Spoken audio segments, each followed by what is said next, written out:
చిలుకూరు ఆలయ ప్రధాన అర్చకుడు రంగరాజన్పై దాడి కేసులో దర్యాప్తు ముమ్మరంగా కొనసాగుతోంది. ప్రధాన నిందితుడు వీర రాఘవరెడ్డి కస్టడీ ఇవాళ్టితో ముగియనుంది. ఇక మరింత సమాచారం మా ప్రతినిధి నాగార్జున ప్రత్యక్ష ప్రసారం ద్వారా అందిస్తారు. చిలుకూరు బాలాజీ ప్రధాన అర్చకులు రంగరాజన్పై దాడి ఘటన కేసుపై మొయినాబాద్ పోలీసులు దర్యాప్తు చేస్తున్నారు. ఈ కేసులో ప్రధాన నిందితుడిగా ఉన్నటువంటి వీర రాఘవరెడ్డిని 3 రోజుల కస్టడీలో భాగంగా విచారణ కొనసాగుతుంది. అయితే ఈ రోజు చివరి రోజు విచారించనున్నారు అతన్ని. అయితే ఈ 2 రోజుల విచారణలో పలు ఆసక్తికర విషయాలు అతని నుంచి రాబడడం జరిగింది. అసలు దాడికి సంబంధించిన విషయాలతో పాటుగా అతను ఎందుకు ఇలా మారాడు అనే అంశాలపై ప్రత్యేకంగా దృష్టి సారించారు. గతంలో తన కుమార్తెను స్కూల్లో పర్ఫార్మెన్స్ బాగలేదని డిటెన్షన్ చేసినప్పుడు అతను కోర్టుకి ఇతర పోలీస్ స్టేషన్లకు వెళ్ళినప్పుడు తనకు న్యాయం జరగలేదని ఆయన పోలీసులు ఎదుట చెప్పడం జరిగింది. దాంతోపాటుగా తర్వాత తనకు ఒక సాధువు, తాను బాధల్లో ఉన్నప్పుడు ఒక సాధువు తనకు కనిపించి తనకు జ్ఞానోదయం కల్పించడం ద్వారా ఒక రామరాజ్యాన్ని ఏర్పాటు చేసేందుకు, దుష్ట శిక్షణ శిష్ట రక్షణను చేసేందుకు, ఎందుకంటే కోర్టులు పోలీస్ స్టేషన్లో చేయలేని పని తాను చేసేందుకు పూనుకున్నట్టు, అందుకోసం రామరాజ్యం అనేటువంటి ఒక వెబ్సైట్ను ప్రారంభించి ప్రచారం చేసి సామాజిక మాధ్యమాల్లో పెట్టి తర్వాత ఒక ట్రస్ట్ని ఏర్పాటు చేసి ఇందుకోసం కృషి చేయాలనుకున్నారు.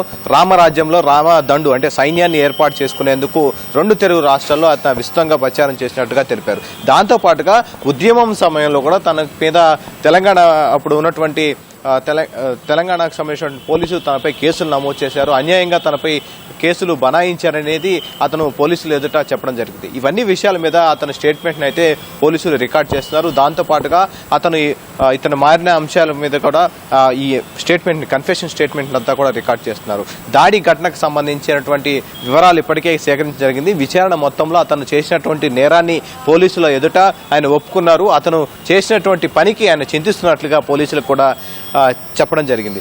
ప్రస్తుతం అయితే ఈ కేసులో ప్రధాన నిందితుడిగా ఆయన ఉన్నారు. అప్పుడు దాడి కంటే ముందు అతను కలుసుకున్నటువంటి ప్రదేశం ఏదైతే ఉందో దమ్మాయిగూడ ప్రదేశాన్ని పోలీసులు సీన్ రీకన్స్ట్రక్షన్ కోసం అక్కడ కూడా తీసుకువెళ్లారు అతన్ని. తర్వాత చిలుకూరు బాలాజీ ఆలయానికి, ఆ రోజు దాడి ఘటన జరిగినటువంటి ప్రాంతానికి ఆయన తీసుకెళ్లారు, సీన్ రీకన్స్ట్రక్షన్ చేసేందుకు ప్రయత్నించారు. సో ఇవన్నీ విషయాలని కూడా కన్ఫెషన్ స్టేట్మెంట్లో రాశారు. ఆ విచారణలో భాగంగా తాను చేసినటువంటి పని అంతా కూడా ఒప్పుకున్నారు.